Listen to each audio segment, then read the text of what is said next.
સેવ wild life trust અને આ trust દ્વારા અનેકનો રેસ્ક્યુ કરવામાં આવે છે. મિત્રો, મગરનું બચ્ચું મળી આવતાની સાથે જ ટીમને કોલ આવ્યો અને ટીમ ઘટના સ્થળે પહોંચી ત્યાંના સદસ્યોએ મગરના બચ્ચાનું રેસ્ક્યુ કર્યું છે. વડસર ગામના એક ખેતરમાં મગરનું બચ્ચું જોવા મળ્યું છે. મિત્રો, સંસ્થાના સભ્યોને પણ સાથે રાખી અને જે મગરનું બચ્ચું છે તેનું રેસ્ક્યુ કરવામાં આવ્યું છે. ખેતરની જાળી પાસે ઘણા સમયથી આ ફસાયેલું હોય, છેલ્લા 3 દિવસથી જાળીમાં ફસાયેલું હોય તેવી માહિતી સામે આવી છે. ગળાના ભાગે પણ ઈજાઓ થઈ છે. મિત્રો, ફોરેસ્ટ ડિપાર્ટમેન્ટના જિગ્નેશભાઈને જાણ કરવામાં આવી છે. તેઓ પણ 1 કલાકની ભારે જહેમત બાદ આ મગરના જે બચ્ચું છે તેને રેસ્ક્યુ કર્યું છે. સહી સલામત રીતે રેસ્ક્યુ કરીને ફોરેસ્ટ ડિપાર્ટમેન્ટને સોંપવામાં આવ્યું છે.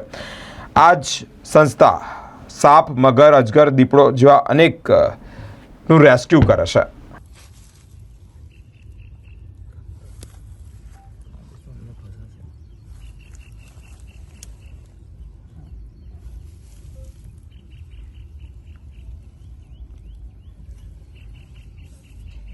कर दो बस बस आ छेल्लू છે.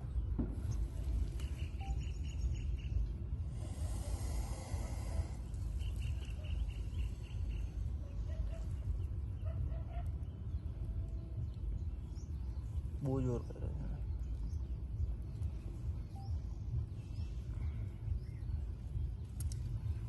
આજ રોજ અમારા સેવ વાઇલ્ડ લાઈફ ટ્રસ્ટના હેલ્પલાઇન નંબર માહિતી મળી હતી કે વડસર ગામ સરકારી નગરી પાસે એક ખેતરના જાળીમાં મગર ફસાયેલ છે. ત્યારબાદ અમારી ટીમ સેવ વાઇલ્ડ લાઈફ ટ્રસ્ટના સદસ્ય લકી પાટીલ, તપન સાધુ અને પ્રિન્સ ઠાકોર સ્થળ પર પહોંચીને તપાસ કરતા એક 2.5 ફૂટનો મગર ત્યાં ફસાયેલ દેખાય છે. ત્યારબાદ અમારી ટીમના સદસ્ય ફોરેસ્ટ ડિપાર્ટમેન્ટને જાણ કરીને જિગ્નેશભાઈને સાથે રાખીને એ મગરને સહી સલામત રેસ્ક્યુ કરેલ છે.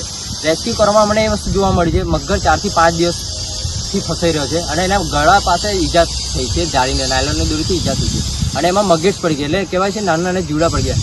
આ મગરે બહુ પ્રયત્ન કર્યો છે નીકળવાનો, પણ એનાથી નીકળાયું નહીં.